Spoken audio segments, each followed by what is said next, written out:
ஊரில் போலி ரூபாய் நோட்டு அச்சடித்த மளிகை கடைக்காரர் கைது செய்யப்பட்டிருக்கிறார்.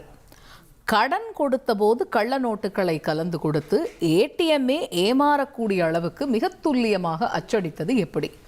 யார் அந்த மளிகை கடைக்காரர்?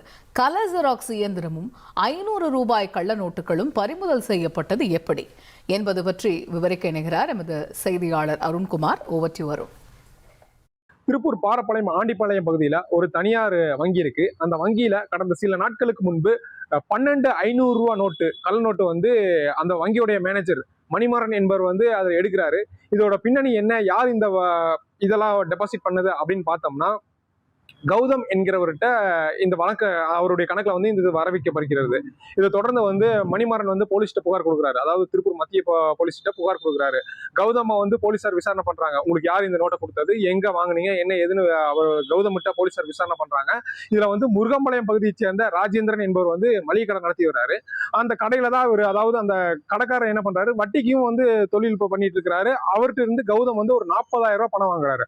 அந்த 40,000 ரூபாயில 6,000 ரூபாய், அதாவது 500 ரூபாய் நோட்டு கள்ள நோட்டா இருக்கிறத கண்டுபிடிக்கிறாங்க. போலீஸ் கண்டுபிடிச்சு அதுல ராஜேந்திரனையும் கைது பண்றாங்க.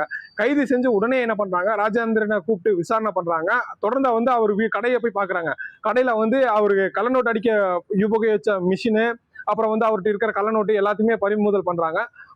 பறிமுதல் பண்ணி அவர்கிட்ட விசாரணை பண்றாங்க. நீங்க யார் யார்கிட்ட கொடுத்துருக்கீங்க, இது நோட்டு எவ்வளவு புழக்கத்துல இருக்கு, என்ன போலீசார் தொடர்ந்து இப்ப விசாரணை பண்ணிட்டு இருக்காங்க. அதாவது நார்மலா நம்ம ஒரு ஏடிஎம்ல போய் ஒரு நோட்டை போட்டோம்னாவே அதுல கிழிஞ்சிருக்கு, எழுதிருக்கு அப்படின்னு சொல்லி ரிஜெக்ட் ஆகிற இது இந்த காலத்துல அது அக்யூரேட்டா, அதாவது ஏடிஎம்க்கே நம்ம டஃப் கொடுக்குற அளவு இந்த மளிகை கடைக்காரர் ஒரு ரூபாய் நோட்டை தயார் செஞ்சு இப்ப அது புழக்கத்தை விட்டது பெரும் வியப்பிலும் ஆத்திருக்கு. மேலும் இது பொதுமக்கள் மத்தியில பெரும் அச்சத்தை ஏற்படுத்தி உள்ளது. அதாவது திருப்பூர் மாநகர் பகுதியில எவ்வளவு கள்ள நோட்டு புழக்கத்துல இருக்கோ என்ற அச்சத்தையும் ஏற்படுத்தி இருக்கிறது. தொடர்ந்து மேலும் திருப்பூர் மத்திய போலீசார் விசாரணையில மேற்கொண்டு வருகிறார்கள். தகவல்களுக்கு நன்றி அருண்.